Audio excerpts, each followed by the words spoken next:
This is Greg Salyer. Welcome to Leviathans, Gods and Monsters in the Sea and State. In the Hebrew Bible, a monster lurks in the deep and is both a threat and an emblem of God's power. His name is Leviathan.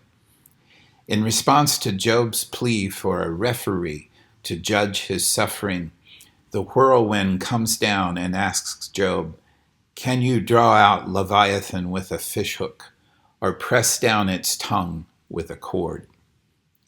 The singer in Psalm 74 proclaims of Yahweh that you crushed the heads of Leviathan. You gave him as food for the creatures of the wilderness. In the Psalms, we read, "There go the ships, and Leviathan that you formed to sport in it." The prophet Isaiah notes that the Lord with his cruel and great sword will punish Leviathan, the fleeing serpent, Leviathan, the twisting serpent, and he will kill the dragon that is in the sea. From the Apocrypha we read, "Then you kept in existence two living creatures, the one you called Behemoth, and the name of the other Leviathan. But to Leviathan you gave the seventh part, the watery part, and you have kept them to be eaten by whom you wish and when you wish." In the Talmud and Mishnah, two rabbinical commentaries on the Hebrew Bible, there are two Leviathans. One is slain for its skin to be used as a shelter, or Sukkot, for God's people. The festival of Sukkot, or the festival of booths, therefore concludes with a prayer recited upon leaving the sukkah or tent. "May it be your will, Lord our God and our God of our forefathers, that just as I have fulfilled and dwelt in the sukkah, so may I merit in the coming year to dwell in the sukkah of the skin of Leviathan next year in Jerusalem." In Jewish mythology, Leviathan is a unique demonstration of God's power. Thomas Hobbes chose the Leviathan as both the symbol and title of his major work of political theory.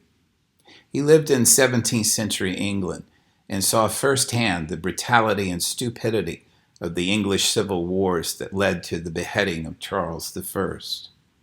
Anticipating a tragic outcome for a loyalist such as himself, Hobbes fled to France in fear of his life.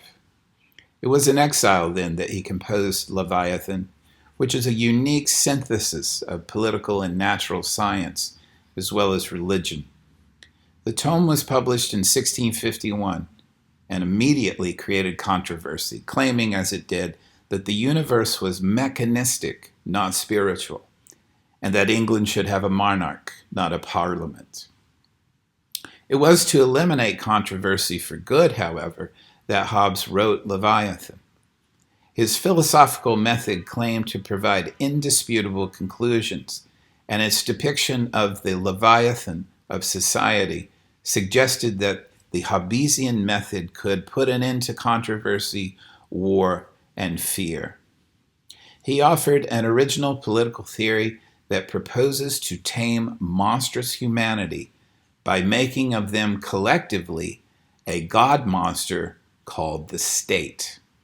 No one had ever proposed such an idea, nor had they used these methods to do so, methods that were drawn from natural philosophy and science instead of theology.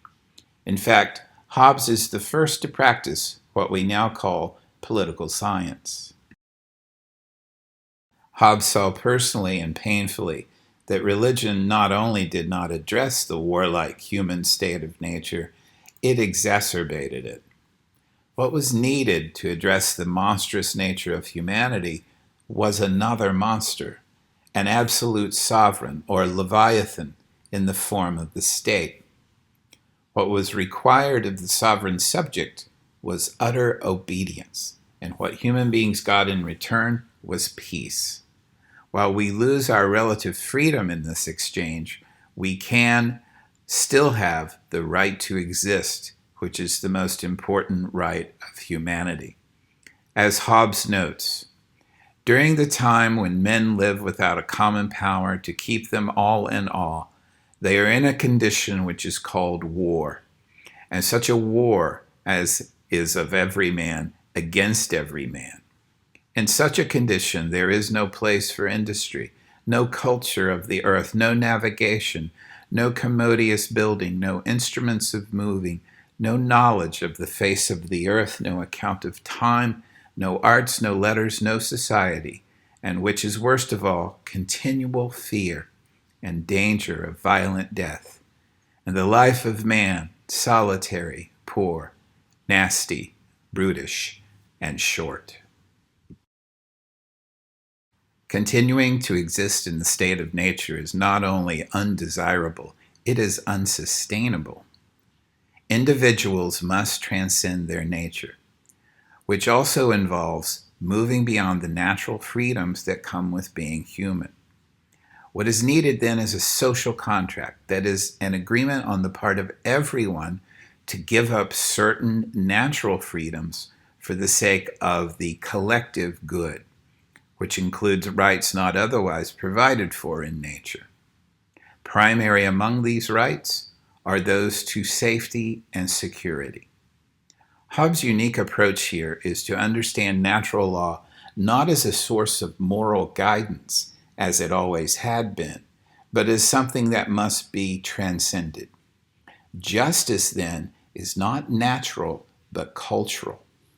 This means that it is, as philosophers say, contingent, not necessary. According to Hobbes, the state is an artificial man, to whom all must submit for the sake of the right to live beyond the state of nature. Hobbes writes, "I authorize and give up my right of governing myself to this man, or to this assembly of men, on this condition, that you give up your right to him, and authorize all his actions in a like manner." This done, the multitude so united in one person is called a commonwealth, in Latin civitas. This is the generation of that great Leviathan, or rather, to speak more reverently, of that mortal God, to which we owe under the immortal God our peace and defense. For by this authority, given him by every particular man in the commonwealth, he hath the use of so much power and strength conferred on him, that by terror thereof he is enabled to conform the wills of them all to peace at home and mutual aid against their enemies abroad. Here the functions of God and monster merge in order to counteract the forces of nature that produce war. Given our warlike nature, the nature that respects power more than anything else, human beings require, quote, a visible power to keep them in awe, unquote, to remind them of the purpose of the social contract, and to force them, for fear of punishment, to keep their promises. This power must also curtail those who would seek to assume this power individually and without a contract. This power is the sovereign, the Leviathan, or the king of the proud, and he is a monster and a mortal god. Like a monster, Leviathan draws life from its members. Like a god, Leviathan exercises power to keep chaos at bay, but is himself unbound by any contract. His will is right and true for the sake of the members. Although Hobbes was a loyalist, he makes it clear that the sovereign power is not necessarily a king. In other words, the Leviathan can be a monarchy, an aristocracy, or even a democracy. It is Leviathan's function, not his form, that matters, and that function is to protect and defend the social contract by any means necessary. At the same time, this God is mortal and can fail. As Hobbes writes, "He calleth him king of the proud." There is nothing, saith he, on earth to be compared with him. He is made so as not to be afraid. He seeth every high thing below him, and is king of all the children of pride. But because he is mortal and subject to decay, as all other earthly creatures are, and because there is that in heaven, though not on earth, that he should stand in fear of, and whose laws he ought to obey, I shall in the next following chapters speak of his diseases and the causes of his mortality, and what laws of nature he is bound to obey. The purpose of Leviathan, Hobbes writes, is to set before men's eyes the mutual relationship between protection and obedience. Timothy Gerber notes, to speak impartially, both sayings are very true, that man to man is a kind of God, and that man to man is an errant wolf. The first is true if we compare citizens amongst themselves, and the second if we compare cities that are still in the state of nature among each other. In the one, there is some analogy of similitude with the deity, to wit, justice and charity, the twin sisters of peace. But in the other, good men must defend themselves by taking to them for a sanctuary, security, the two daughters of war, deceit, and violence. That is, in plain terms, a mere brutal rapacity. Cohen notes that the monster is pure culture, and this is exactly what he had in mind. The state of nature is apolitical, but the state is thoroughly political and cultural. As Gerber notes again, in short, the servant seeks shelter, but the citizen seeks peace. Seeking shelter is instinctive. Striving for peace is rational. Security under the law of the strongest is temporary. Peace in civil society is eternal. An individual, therefore, becomes a citizen through the act of self-limitation, a willing commitment to unfreedom by refraining from their right to everything. And finally, Gerber concludes, basically, desire in the state of nature can be imagined like the movement of gaseous particles, permanently colliding and changing each other's paths. But what happens in the civic state is more like a stream of water, where all desire moves into the same direction in a self-generated movement.